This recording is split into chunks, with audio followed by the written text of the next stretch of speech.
What's up, everybody? Welcome back to the channel. We're back in my shop, and today we're going to get started on the 1991 FXRS that I recently just picked up and that you guys saw on a previous video. So if you haven't seen that video, go to it. It's called Changes Are Happening, or I don't know, the thumbnail's got like everything's for sale. And I kind of at the end of the video showed you guys my new little project, if you will. And on today's episode, we're actually going to get started disassembling this bike, kind of going over some things. I forgot to get a pump, suction, whatever, to get the fuel out of the tank. So I don't think I'm gonna get the tank off, but I'm gonna get the exhaust, seat, fenders, bars, all that kind of stuff going. Then I'm gonna let you guys kind of know where I'm at on this bike. So some changes have been decided. Some changes have been made. Not changes, some decisions. Some decisions have been made on exactly what I'm gonna do with this bike. And I'm also gonna still kind of ask some of y'all's input because this is new for me. Justin's built a few FXRs. But he usually goes pretty extreme, inverted front ends and billet swing arms and stuff like that. I'm trying to keep this thing very, very, I don't want to say off the shelf kind of build that you guys at home would be able to purchase as well. Easy breezy, mostly, I would say, kind of the average stuff that most of the FXR guys do to this bike, minus I think I am going to change a few little things up and kind of make it my own. Obviously, I don't have a manual still. And everybody can roast me in the comments. I know, but I've never owned a manual on any of the bikes that I've worked on. I've just kind of winged it. And I wanted to do it on this bike. I wanted to see kind of off camera what exactly this whole mess right here is all about. I started kind of figuring out a way because I didn't want to have a video with misinformation, which I guess me not using a manual is kind of misinformation, but I wanted to figure out a way, what I need to do, make all this stuff work. And I think I kind of figured out how to label this, take it apart. And then when it comes time to reassemble it, obviously you guys will get to watch me do that.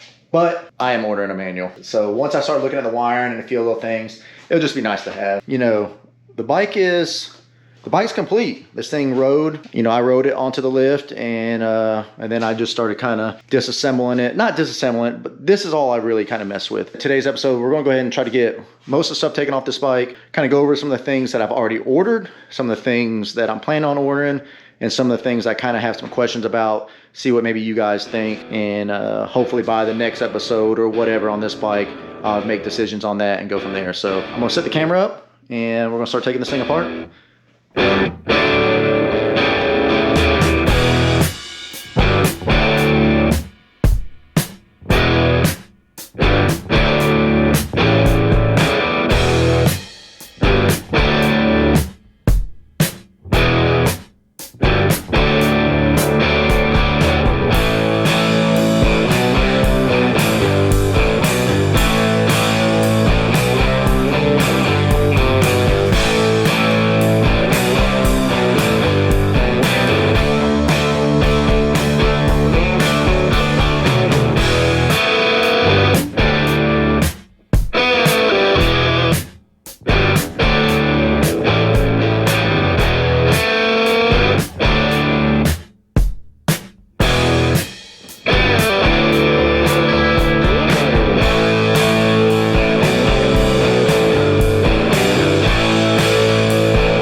So I don't know, like 30 minutes or so has passed and I got quite a bit done. So obviously fenders, the bars, carburetor and stuff like that, sissy bar, all that kind of stuff. Just to show you guys, I mean, the bike, like I said, as far the rear turn signals have apparently been off because they had some splice connectors on there, so that's why I just went ahead and cut those. But everything else, wire-wise, seems to be untouched on the bike. Even up in here, when you start getting into this rat's nest of whatever you want to call this, everything still seems, like I said, super, super clean. So my plan is to roll this bike out and kind of finish degreasing. You know, I washed it for the most part, but I'm gonna try to get the rest of this real nice and clean. See what I'm kind of working with and go from there if I'm going to strip it all the way down and powder coat the frame, which right now I'm about 75-80% positive that I'm not doing that because just everything looks real clean and there's really the time and money and everything to powder coat it. Plus, to me, I don't know if this is gonna be my forever bike again. Like I say it every time, but I don't mean it because they come and go. So I really wanted a convertible, same color, but a convertible. We'll see how this thing turns out if I end up keeping it. If you got any questions about anything that I've done, by all means, definitely message me. I'll kind of guide you through it. Everything's just, I mean, you saw hand tools on everything, pretty straightforward. Anytime you're messing with the shocks, make sure you're supporting the weight of the bike, things like that. But when it starts getting into this, so I got to finish depinning some of this harness. So what I did here is I took pictures of it, and let me find a harness here that I've, one of these little guys, where'd it go? One of these things should be, well, you see how some of these have little numbers on them right there. I started tagging them. Did I already take it out of the bike? Oh, here it is. So this connector right here, I've numbered it. 1, 2, 3, 4. Those other two were blank. And then this one right here had a jumper wire that went through there. So when I go to reassemble it, if the manual doesn't explain it enough, at least this will help me. You know, there's number 4, 3. Here's number 1 with that little jumper. Also on these FXRs, and something I've just learned, they have these little, I don't know if this thing will focus, but this little kind of jumper, little plates inside there. You got to make sure those go back in there because apparently some of these wires feed each other as they're feeding other things in the system. So the only reason I'm even taking this off and dealing with all this mess is on the back side over the years. I don't know if you can see it right there. On both sides, there's scratches. And they're yellow, and you can see them through the bars. It drove me nuts. So I'm going to have this powder coated along with, I think I'm going to do the chrome side covers in gloss black. Obviously, I got to recoat the dash and the panel. It's a little faded. But there's going to be some things I'm going to re-powder coat on this bike. And then I guess really my main objective on this bike is to make it as close to the convertible as I possibly can to make myself happy. So one of the big things, dual front brakes. When Sierra had her old Street Bob Dyna, my biggest hatred towards that bike was the single front brake. It just looks tacky. I'm not into this look at all, so I'm not even considering keeping it. But what I need your help with is I've located a stock brand new NOS leg for the 99 and down calibers. Now my caliber on the other side is mint. It's perfect. It's got brand new pads in it. So I found another mint caliber. I think it's like 90 bucks. Get the leg. The only problem is that leg is actually as much as I can buy 2 brand new from Harley late model legs to do more of like I'm not gonna say an FXDX, but more like the Dyna Defender. So do a Dyna Defender front end on here with 2 over tubes.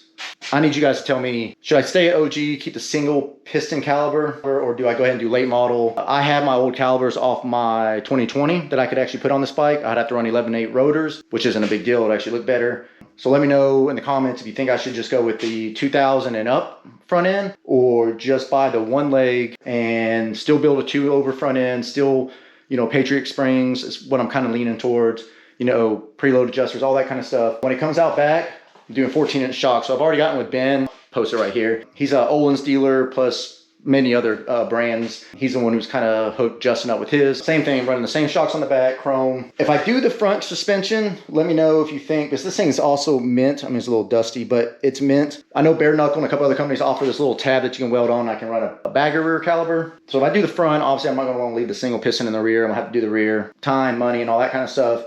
And it kind of pulls from the nostalgia of an old school bike. I don't know. Do I go OEM plus and build it up, or do I try to keep it authentic? You know, we'll go from there. But other than that, saddle and seat, already going in order. And then the exhaust. So I have 2 kind of ideas for the exhaust. Not doing thunder header. I know everyone does thunder header. I'm not going to do it. They seem to break all the time. Plus, I just like the stainless look. So SPB, the same company that Justin's running, I reached out to him. We're kind of in talks of doing a pipe, but man, I can't get over how reliable my Fab 28's been on my Softail, and I would really like to run another one of those. The only problem with the Fab 28 is it's going to have the pipes similar to this, where they come here and here, and then they collect and go back, whereas the SPB will kind of flow back forward, almost like a thunderheader, come together under here, and then kick up. So 2 different styles, 2 different pipes. Both look great, I think. Both work great.